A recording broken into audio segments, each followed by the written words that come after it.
Hello students, आज हम आपके लिए एक बार फिर से एक नया टॉपिक लेकर आए हैं। तो आज का टॉपिक है हमारा केमिस्ट्री से रिलेटेड, रसायन विज्ञान से रिलेटेड एक टॉपिक जो है मैटर्स एंड इट्स स्टेट्स, पदार्थ और उनकी अवस्थाएं। इस वीडियो में हम जानेंगे कि पदार्थ क्या होता है, उनकी कितनी अवस्थाएं होती है और उनके क्या क्या गुण होते हैं। यह केमिस्ट्री का एक बहुत ही इम्पोर्टेंट टॉपिक होता है। इससे रिलेटेड बहुत सारे क्वेश्चन जो है एग्ज़ाम में आते हैं और इसमें स्टूडेंट्स को काफ़ी कंफ्यूजन भी रहता है। तो हम आप इस वीडियो में आपको इसकी पूरी डिटेल जानकारी आपको देने वाले हैं। वीडियो में लास्ट तक बने रहिए। हम इसमें जानेंगे कि पदार्थ क्या होते हैं, उनके क्या क्या अवस्थाएं और इस तरह की पूरी बातें जो पदार्थ और उनकी अवस्थाओं से रिलेटेड हैं। तो चलिए आज का वीडियो हम शुरू करते हैं। तो सबसे पहले हम देखते हैं कि पदार्थ क्या है। हम जिसके बारे में बात कर रहे हैं पदार्थ और उसकी अवस्थाएं, तो पहले इनका डेफिनेशन ही जान लेते हैं। पदार्थ क्या है, व्हाट इज़ मैटर्स। तो इसका डेफिनेशन है, पदार्थ वह है जिसे हम छू सकते हैं, जिसे हम छू सकते हैं, जो एक स्थान घेरता हो, जिसका एक निश्चित द्रव्यमान हो और जो हमारे चारों ओर मौजूद हो। तो किसी पदार्थ को पदार्थ कहने के लिए उसमें ये सभी गुण होने चाहिए। अगर ये सभी क्वालिटीज़ उसमें हैं तभी हम उसको मैटर्स कहेंगे। ठीक, जैसे उदाहरण में हम दे सकते हैं कि ये जो कपड़े हैं, मोबाइल फ़ोन्स है, ये जो टेलीविज़न है, ये जो फूड है और ये जो मेटल्स है, ये सारी चीज़ें मैटर्स हैं, पदार्थ हैं। कैसे? तो इनमें ये सभी क्वालिटीज़ है। जैसे इन सभी को हम छू सकते हैं। इन्हें अगर किसी स्थान पर रख दिया जाए तो ये एक निश्चित स्थान घेरते हैं, एक वॉल्यूम क्रिएट कर लेते हैं। इनका एक निश्चित द्रव्यमान भी होता है। इनका इनका एक द्रव्यमान होता ही है सभी का, फ़ोन का भी होता है, टेलीविज़न का और इन सभी का भी। तो ये इस डेफिनेशन के अंतर्गत कवर हो ही जा रहे हैं, तो हम इसे मैटर कह सकते हैं। तो ये है पदार्थ की परिभाषा। पदार्थ हम किसे कहेंगे, व्हाट इज़ मैटर। जब ये प्रश्न आता है तो हम यही लिखेंगे, पदार्थ वह है जिसे हम छू सकते हैं, जो स्थान घेरता हो, जिसका एक निश्चित द्रव्यमान हो और जो हमारे चारों ओर मौजूद हो। इसके उदाहरण में आप लिख सकते हैं कपड़े, मोबाइल फ़ोन्स, टेलीविज़न, फूड और मेटल्स। अब हम आगे बात करेंगे इसकी संरचना के बारे में। पदार्थ की संरचना कैसी होती है। तो प्रत्येक पदार्थ विभिन्न परमाणुओं से मिलकर बना होता है। कोई भी पदार्थ हो वो सभी परमाणु से ही मिलकर बने होते हैं। और ये जो परमाणु होता है ये पदार्थ की सबसे छोटी इकाई होती है जो किसी भी रासायनिक अभिक्रिया में भाग लेती है। जब कोई रासायनिक अभिक्रियाएं होती है तो ये परमाणु ही उनमें भाग लेते हैं। इन्हीं की वजह से परमाणु अभिक्रियाएं होती है, रासायनिक अभिक्रियाएं होती है। जैसे इस चित्र में आप देख सकते हैं कि ये एक किसी पदार्थ का स्ट्रक्चर है। जैसे ये दिख रहा है आपको सिलिकॉन। ये सिलिकॉन विभिन्न परमाणुओं से आपस में घिरे हुए हैं। तो प्रत्येक पदार्थ जो है परमाणुओं से मिलकर बना होता है। जैसे अब पदार्थ के और उदाहरण देखते हैं हम, क्या क्या होते हैं पदार्थ के उदाहरण। पहला तो है इनके भौतिक दृष्टि से और दूसरा रासायनिक दृष्टि से।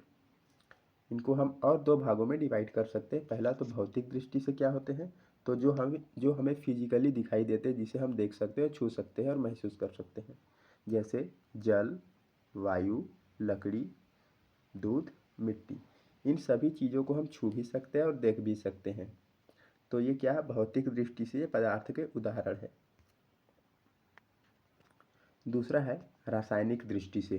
तो रासायनिक दृष्टि से क्या होता है, जब हम केमिस्ट्री में इनको पढ़ते हैं तो हमें एक अलग ही नोटेशन इनके लिए देना पड़ता है। जितने भी एलिमेंट्स होते हैं, नॉन एलिमेंट्स होते हैं या तत्व होते हैं, उनके लिए एक अलग अलग नोटेशन का यूज हम करते हैं। जैसे इनमें क्या होता है, हाइड्रोजन, इसके लिए हम H यूज करते हैं। ऑक्सीजन, कार्बन, NaCl जिसे सोडियम क्लोराइड कहते हैं, और ये चीनी, इसका भी एक अलग फार्मूला होता है। तो पदार्थ को हम दो भागों में डिवाइड कर सकते हैं, पहला भौतिक दृष्टि से, दूसरा रासायनिक दृष्टि से। अब हम जानेंगे स्टेट्स ऑफ मैटर्स, पदार्थ की कितनी अवस्थाएं होती है और क्या क्या होती हैं। तो सबसे पहले हम आपको बता देते हैं कि पदार्थ की मुख्यतः 3 अवस्थाएं होती हैं। हालांकि इन तीनों के अलावा भी अब और स्टेट्स की खोज हो चुकी है, जिनमें चौथा होता है, पहले इनको बता देते हैं। इनमें होता है ठोस, द्रव और गैस। इनके अलावा भी जो अवस्थाएं होती है वो है प्लाज्मा, एक अवस्था प्लाज्मा होती है जो तारों में पाई जाती है, प्लाज्मा। और एक और अवस्था होती है जिसे कहते हैं हम बोस आइंस्टीन कंडेंसेट। क्या कहते हैं? Bose Einstein condensate. तो इसकी 5 अवस्थाएं होती है, लेकिन मुख्यतः इनकी 3 अवस्थाओं को ही माना जाता है, क्योंकि ये जो अतिरिक्त 2 अवस्थाएं हमने बताई, चौथी और पांचवी, ये बहुत ही दुर्लभ अवस्थाएं होती है। तो हम मुख्यतः 3 अवस्थाओं को इसमें पढ़ेंगे। पहला है इसमें ठोस अवस्था। ठोस अवस्था क्या है, इसके डेफिनेशन क्या है? जिस पदार्थ का एक निश्चित आकार और निश्चित आयतन हो वह ठोस होता है। इनका एक निश्चित आकार होता है, जैसे कि आप इन्हें देख सकते हैं। इनमें देखिए एक निश्चित आकार है इनका, और एक निश्चित आयतन भी ये इनका है। और जिनमें इस प्रकार की क्वालिटी होंगी उसे ही हम सॉलिड स्टेट या ठोस अवस्था कहते हैं। आप यहाँ भी देख सकते हैं, ये एक सॉलिड का एक स्ट्रक्चर है जिसमें पदार्थ के जो परमाणु है वो नियमित ढंग से जुड़े हुए हैं। तो इनका एक निश्चित आकार है और एक निश्चित आयतन है। इनकी विशेषताएं क्या होती है कि इसके जो कण होते हैं, परमाणु या अणु होते हैं, वो बहुत ही पास पास होते हैं, जैसा कि आप इस चित्र में देख सकते हैं। इसमें कण कंपन करते हैं लेकिन एक स्थान पर रहते हैं। ये कंपन भी करते हैं लेकिन एक स्थान पर रहते हैं। आकार व आयतन इनका चेंज नहीं होता, ठीक, इनका चेंज नहीं होता। और ये कंप्रेस्ड नहीं हो सकती, इनको प्रेशर देके दबाया नहीं जा सकता। कुछ हद तक दबाया जा सकता है लेकिन पूर्णतः नहीं किया जा सकता, ये संपीड़न इनमें नहीं होता। इसके उदाहरण क्या है? लकड़ी, पत्थर, बर्फ, धातुएं और प्लास्टिक्स, नमक आदि, ये सभी ठोस अवस्थाएं होती है, सॉलिड स्टेट्स होती है। तो यदि परीक्षा में प्रश्न आता है कि ठोस क्या है, तो आपको पहले परिभाषा लिखनी है। सबसे पहले आपको परिभाषा ही लिखनी चाहिए। जिस पदार्थ का निश्चित आकार और निश्चित आयतन हो उसे हम ठोस कहते हैं। उसके बाद आप इसकी विशेषताएं लिख सकते हैं, 2 या 3 विशेषताएं आप लिख सकते हैं। और उसके बाद उदाहरण। अगर आप इन तीनों को लिखते हैं तो आपके नंबर कहीं पर भी नहीं कटने वाले। अब बात करते हैं दूसरी अवस्था के बारे में, जो है लिक्विड स्टेट, द्रव अवस्था। इसका डेफिनेशन क्या होता है? जिस पदार्थ का निश्चित आयतन तो होता है लेकिन आकार निश्चित नहीं होता। क्या होता है? इनका आयतन निश्चित होता है लेकिन आकार निश्चित नहीं होता। ये किसी भी आकार के हो सकते हैं। इन्हें हम जिस कंटेनर में या जिस वस्तु के अंदर रख देते हैं यह उसी का आकार धारण कर लेता है। जैसे इनका उदाहरण क्या है? जैसे ये ऑयल, वाटर और हनी। अब देखिए, जैसे इस हनी को हम इस कांच के इस जार में रख रहे हैं तो ये इसी जार का आकार ले रहा है। अगर ऑयल को हम किसी गैलन में या डिब्बे में रखते हैं तो वह उसी का आकार ले लेता है। पानी को अगर किसी बोतल में रखते हैं तो वह भी उसी का आकार ले लेता है। इनका आयतन तो निश्चित है, उस डब्बे में इनका एक आयतन बन जाता है, लेकिन आकार इनका निश्चित नहीं होता। इनकी विशेषताएं क्या है? कणों के बीच थोड़ी दूरी होती है, कण एक दूसरे पर फिसल सकते हैं, यह पात्र का आकार ले लेते हैं। इनको जिस पात्र में डाला जाता है उन्हीं का आकार ये ले सकते हैं, उन्हीं का आकार ले लेते हैं। इनमें हल्का संपीड़न संभव है, इनको कंप्रेस किया जा सकता है कुछ सीमा तक। और ये प्रवाह करते हैं, मतलब एक स्थान से दूसरे स्थान तक इनका प्रवाह होता है। जैसे कि इस डायग्राम में आप देखेंगे, ये जो पहला वाला है ये सॉलिड का है। इनमें देखिए कण आपस में कितने पास पास और कितने घने हैं। ये दूसरा जो है ये है लिक्विड का। इसमें कण जो है इस सॉलिड की कंपैरिजन में थोड़ा सा दूर दूर है, थोड़ा सा दूर दूर। और जो गैस है इनमें जो इनके परमाणु वो और अधिक दूरी पर स्थित है। तो ये होती है द्रव अवस्था। यदि द्रव अवस्था को पूछा जाए प्रश्न में तो आप इस प्रकार लिख सकते हैं। पहले आप लिखेंगे परिभाषा, फिर विशेषताएं और उसके बाद उदाहरण। नेक्स्ट है हमारा तीसरा गैसियस स्टेट, जिसे गैसीय अवस्था कहते हैं। ये क्या होता है? जिस पदार्थ का ना तो निश्चित आकार होता है और ना ही निश्चित आयतन होता है, वह क्या होती है? वही गैस होती है। ठीक, जिसका ना तो निश्चित आकार है ना निश्चित आयतन है, वह गैस होती है। इसके उदाहरण क्या है? कण बहुत दूर दूर होते हैं, जैसे कि डायग्राम में हमने देखा कि इनमें जो ये जो गैस की संरचना दिखाई दे रही है, इसमें जो परमाणु है वो दूर दूर है, स्वतंत्र रूप से गति करते हैं। प्रत्येक कण जो है, प्रत्येक परमाणु अपने स्वतंत्र रूप से गति करता है, सभी दिशाओं में जा सकते हैं। मतलब मान लीजिए कि ये बीच वाला हम कहते हैं तो ये ऊपर भी जा सकता है, नीचे दाएं बाएं सभी ओर गति कर सकता है। बहुत अधिक संपीडनीय होते हैं, इनको कंप्रेस्ड किया जा सकता है।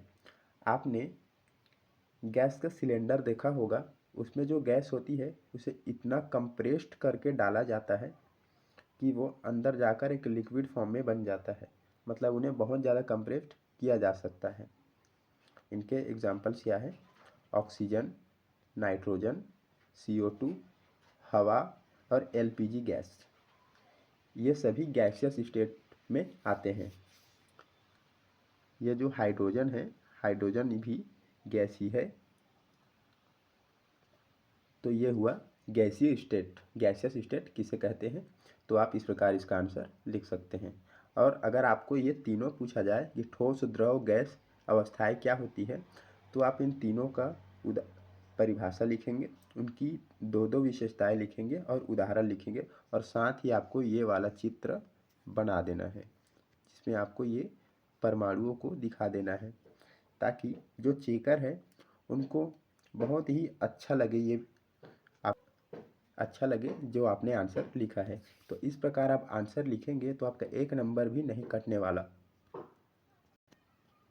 तो अब हम इन तीनों अवस्थाओं की एक ओवरव्यू कंपैरिजन देखते हैं। तीनों में क्या क्या तुलनाएं संभव है और इनमें क्या क्या अंतर है। तो सबसे पहले देखते हैं इनके जो गुण है उनको पहले देखेंगे और एक एक करके इनसे रिलेट करते जाएंगे। पहला क्या है? आकार। तो ये जो आकार है, ठोस का तो निश्चित आकार होता है, द्रव का निश्चित आकार नहीं होता, गैस का भी निश्चित आकार नहीं होता। आयतन, ठोस का आयतन निश्चित होता है और ये निश्चित नहीं होता। कणों की स्थिति, तो इनमें देखिए सघन और स्थिर होता है, इनमें थोड़े से फैले हुए होते हैं, जैसे इन चित्रों में आप देख सकते हैं, और इसमें बहुत ज़्यादा फैले हुए होते हैं। गति क्या होती है कि इनमें केवल कंपन होता है, ये गति नहीं करते। ठोस में जो कण होते हैं वे कंपन मात्र करते हैं, वाइब्रेट करते हैं, और द्रव में धीमी गति से गति करते हैं, और जो गैस है इनमें तीव्र गति से गति करते रहते हैं। संपीडनीयता, तो गैस सॉलिड में नहीं होती, द्रव में होता है लेकिन बहुत कम, गैस में तो बहुत अधिक होता है। प्रवाह, ठोस ठोस जो है वो नहीं करते, द्रव में संभव है हाँ, और गैस में इसमें भी प्रवाह होता है। नेक्स्ट है चेंज ऑफ स्टेट, अवस्था का परिवर्तन। पदार्थ को एक अवस्था से दूसरी अवस्था में परिवर्तन कैसे किया जा सकता है? तो पहले तो ये बात आप ध्यान रखिए कि इनकी अवस्था में परिवर्तन किया जा सकता है। इनकी अवस्था में परिवर्तन किया जा सकता है। अब कैसे किया जा सकता है? तो ये सिर्फ एक ही कॉन्सेप्ट पर काम करते हैं, वो है इनको हीट देने या हीट को हटा लेने पर। ठीक, इनको ऊष्मा देने पर या ऊष्मा को हटा लेने पर, ऊष्मा देने पर, ऊष्मा बढ़ाने पर या ऊष्मा कम करने पर, यही इनमें एक बेसिक कॉन्सेप्ट है। जैसे ठोस जो है, ठोस को जब हम हीट करते हैं, हीट देते हैं तो वह पिघलना प्रारंभ कर देता है, मतलब द्रव अवस्था में आना शुरू कर देता है। जैसे आप उदाहरण दे सकते हैं, बर्फ़ जो है वो सॉलिड होता है, लेकिन जब उसमें हीट बढ़ाया जाता है तब वो क्या बन जाता है, वो लिक्विड होकर वाटर बन जाता है। इसी तरह जो द्रव है, द्रव को जब हम हीट देते हैं तो ये क्या होता है, ये गैस में परिवर्तित होने लगता है, इसका वाष्पन होने लगता है, जल से भाप बन जाता है। गैस से द्रव, अब गैस से द्रव कैसे बनता है, तो इसका संघनन करते हैं, मतलब इनको ठंडा करते हैं। तो ठंडा करने पर क्या होता है, ये भाप से जल, इनका उदाहरण है भाप से जल। इसी तरह जो द्रव है, द्रव से ठोस मतलब जमाना, तो जैसा आपने देखा होगा फ्रिज में जब हम पानी को जमाने लग गए तो क्या बन जाता है, बर्फ। तो ये सिर्फ इसी का ही खेल है कि ऊष्मा को बढ़ा देना या ऊष्मा को घटा देना, इसी से अवस्था परिवर्तन संबंधित होता है। तो स्टूडेंट्स, ये था हमारा आज का वीडियो। इसके साथ ही हम कुछ महत्वपूर्ण बिंदु भी देखेंगे जो बहुत ही इम्पोर्टेंट होते हैं इस टॉपिक पे। क्या होता है, पदार्थ ही ब्रह्मांड की हर भौतिक वस्तु का आधार है। तो ये एक बहुत ही इम्पोर्टेंट टॉपिक, बहुत ही इम्पोर्टेंट बात है कि पदार्थ ही ब्रह्मांड की हर भौतिक वस्तु का आधार है। दूसरा है, इसके गुण उसकी अवस्था पर निर्भर करते हैं। ठीक। तीसरा क्या है, अवस्था परिवर्तन तापमान और दबाव पर निर्भर करता है। Temperature and pressure, temperature and pressure, अवस्था का जो परिवर्तन किस पर निर्भर करेगा, टेम्परेचर एंड प्रेशर पर। तो डियर स्टूडेंट्स, ये था हमारा आज की क्लास, जिसमें हमने आपको मेटर्स ऑफ स्टेट, मेटर्स के कितने स्टेट होते हैं ये आपको बताया, उनके क्या क्या भौतिक गुण होते हैं, रासायनिक गुण होते हैं, ये सब बताया। तो स्टूडेंट्स, इस वीडियो में हम आपके लिए एक छोटा सा होमवर्क या क्लास वर्क आपको बता देते हैं।